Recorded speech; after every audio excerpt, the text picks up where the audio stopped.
Welcome to Odd Ifs, where we twist history with mind-bending what-ifs. Today's question cuts deep into the heart of horror, tragedy, and the thin line between myth and reality. What if the Poltergeist curse wasn't just a coincidence, but something real? So real, it killed the franchise before it could go any further. Let's rewind to 1982. Poltergeist hits theaters, a groundbreaking blend of Spielberg's wonder and Tobe Hooper's dread. It redefines the haunted house genre. Kids whisper, "They're here," in the dark. Parents check their TVs at night. And for a moment, it feels like a new era of supernatural horror has begun. But then, the tragedies start. First, Dominique Dunne, who played the eldest daughter Dana, is strangled by her ex-boyfriend just months after the film's release. She was 22. Then, Julian Beck, the terrifying Reverend Cain, dies of stomach cancer during filming of Part 2. And worst of all, Heather O'Rourke, the heart of the film, the little girl who said, "They're here," dies at just 12 years old from a misdiagnosed bowel obstruction. 3 deaths, all young, all sudden, all tied to one film. The world whispers, is there a curse? But what if it wasn't just a myth?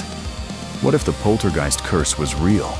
Not necessarily in a supernatural sense, but in the way fear shapes reality. Imagine a world where, after Heather's death, the public refuses to believe it was medical error.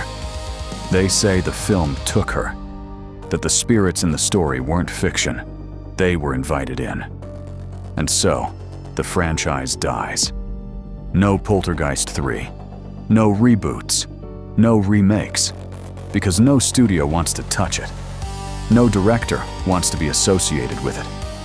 Even Spielberg, who secretly directed much of the first film, distances himself. The name Poltergeist becomes toxic. And here's the ripple effect. Without Poltergeist, the haunted house genre stalls. There's no The Conjuring universe, no Insidious, no Sinister, no Paranormal Activity. Because without Poltergeist, there's no proof that suburban homes can be terrifying. No idea that TV static could hide ghosts. No concept of the thin veil between our world and the next. Instead, horror evolves differently. The 80s stay rooted in slashers. Halloween, Friday the 13th, A Nightmare on Elm Street dominate. But the psychological domestic horror, the fear of your own home, never takes hold. And what about the actors? Heather O'Rourke might have become the next Drew Barrymore, a child star who transitions into adulthood. Maybe she directs, maybe she produces, maybe she becomes the face of 90s coming-of-age films. But in this timeline, she's gone. And with her, something else vanishes. Innocence and horror. Before Poltergeist, ghosts were campy. After it, they were real. Personal. In your living room. But if the curse is seen as real, then the film isn't just a story. It's a warning. Parents stop letting their kids watch horror. Studios stop making films about haunted families. The genre retreats into torture noir or supernatural action.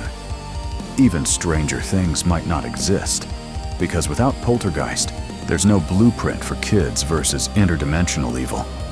And then there's the strangest twist of all. What if the rumor of the curse was so powerful, it became a self-fulfilling prophecy? Crews refused to work on the sequels. Writers avoided the theme. Networks pulled ads. The curse didn't kill people. It killed opportunity. One film, 3 tragedies. And suddenly, horror and pop culture looks completely different.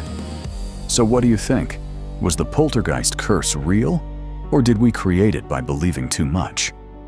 Drop your thoughts below. And if you loved this strange detour into cinematic history, smash that like button, subscribe to it, Odd Ifs, and hit the bell so you never miss another bizarre what if.